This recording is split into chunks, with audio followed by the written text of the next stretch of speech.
সুপ্রিয় দর্শক, অসংখ্য প্রীতি ও শুভেচ্ছা নিন। আমি শহীদুল ইসলাম। প্রিয় দর্শক, আজকে যে বিষয়টি নিয়ে আপনাদের সামনে কথা বলতে চাচ্ছি, শেখ হাসিনা সহ 286 জনের বিরুদ্ধে রাষ্ট্রদ্রোহ মামলার অভিযোগ গঠন পেছানো। প্রিয় দর্শক, হঠাৎ করে শেখ হাসিনা ও 286 জনের বিরুদ্ধে রাষ্ট্রদ্রোহ মামলা গঠন পেছানোর কারণ কি?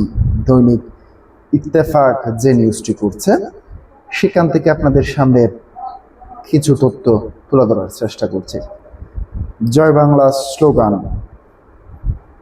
কিংবা জয় বাংলা ব্রিগেডের জুম মিটিংয়ে অংশ নিয়ে অন্তর্বর্তী সরকারকে উৎখাত ও রাষ্ট্রবিরোধী কর্মকাণ্ডের অংশ নেওয়ার অভিযোগে ক্ষমতাচ্যুত প্রধানমন্ত্রী শেখ হাসিনা সহ 286 জনের বিরুদ্ধে রাষ্ট্রদ্রোহ অভিযোগ গঠন পিছিয়ে সেপ্টেম্বরের 30 তারিখ নির্ধারণ করেছে আদালত।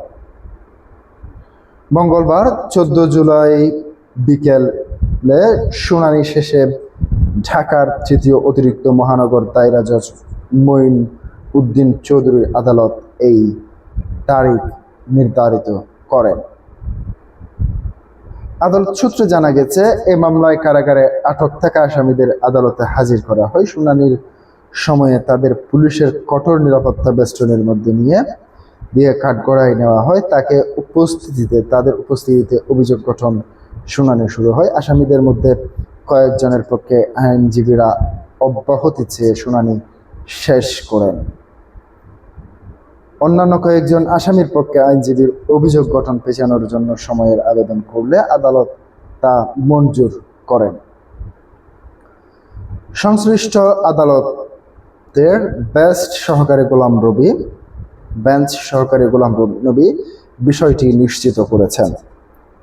এর আগে গত বছরের 12 November Dhaka metropolitan magistrate Ishrat Jennifer Jerin মামলাটির বিচারের জন্য প্রস্তুত হওয়ায় তা বদলির আদেশ দেন। পরবর্তী বিচারিক কার্যক্রমের জন্য মামলাটি ঢাকা মহানগর দায়রা জজ আদালতে বদলি করা হয়। এই মামলাটি ঢাকার বিশেষ জজ আদালত এর বিচারক আব্দুস সালামের আদালতে অভিযোগ গঠন বিষয়ে শুনানি পর্যায়ে ছিল।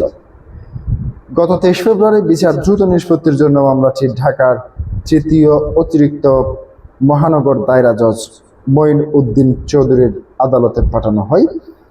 এই আদেশে বলা হয়, দ্রুত বিচার এবং নিষ্পত্তির জন্য মামলাটি অতিরিক্ত মহানগর দায়রা জজ 3-এ বদলি করা হলো।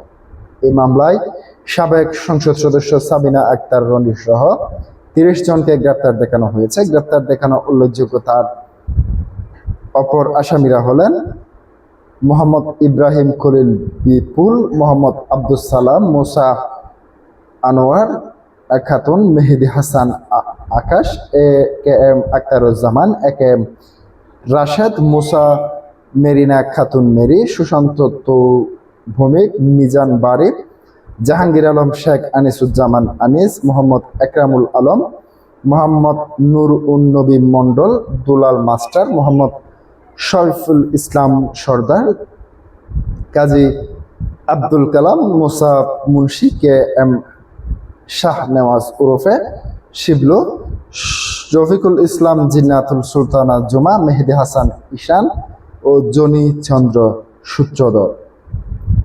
মামলার অভিযোগ সূত্রে জানায়, 2024 সালের 9 ডিসেম্বর অনলাইন প্ল্যাটফর্মের মিটিংয়ে জয় বাংলা ব্রিগেড গঠন করে একটি গৃহযুদ্ধের মাধ্যমে পলাতক শেখ হাসিনাকে পুনরায় প্রধানমন্ত্রীর ক্ষমতা বুঝিয়ে দেওয়া এবং তা নিশ্চিতকরণের জন্য শেখ নিঃশ্বাস পর্যন্ত যুদ্ধ করে যাওয়ার বলে অনেকেই প্রত্যয় ব্যক্ত করেন। মোট 577 জন অংশগ্রহণকারী দেশ বিদেশের বিভিন্ন স্থান থেকে উক্ত জুম মিটিংয়ে অংশগ্রহণ করেন এবং শেখ হাসিনার সমস্ত নির্দেশ পালন করার ব্যাপারে একাগ্র চিত্রমত প্রকাশ করেন। ডক্টর রাব্বি আলমের যুক্তরাষ্ট্র আওয়ামী লীগের সহসভাপতি হান্টিং ও সাবেক প্রধানমন্ত্রী শেখ হাসিনা এবং কো-হোস্ট ও অংশগ্রহণকারী নেতাকর্মীদের কথোপকথন ভয়েস রেকর্ড পর্যালোচনায় জয় বাংলা ব্রিগেডের নামক প্ল্যাটফর্মে দেশ বিদেশ থেকে অংশগ্রহণকারীগণ বৈধ সরকারের শান্তিপূর্ণভাবে দেশ পরিচালনা করতে দিবে না মর্মে আলোচনা হয়। সে সঙ্গে অনলাইন প্ল্যাটফর্ম মিটিং এবং বর্তমান সরকারের উৎখাত করার জন্য গৃহযুদ্ধের ঘোষণা দিয়ে ষড়যন্ত্রমূলকভাবে রাষ্ট্রদ্রোহিতার অপরাধের সুস্পষ্ট অপরাধ রয়েছে মর্মে প্রতীয়মান হওয়ার স্বরাষ্ট্র মন্ত্রণালয়ের অনুরোধের প্রেক্ষিতে 2025 সালের 27 মার্চ শেখ হাসিনা সহ 73 জনের বিরুদ্ধে রাষ্ট্রদ্রোহ অভিযোগে আদালত মামলাটি দায়ের করেন। সিআইডির সহকারী পুলিশ সুপার মোহাম্মদ এনামুল হক এরপর CRPCS 196 ধারা ক্ষমতাপ্রাপ্ত হয়ে সিআইডির এ কর্মকর্তাকে তদন্তের নির্দেশ দেওয়া হয়।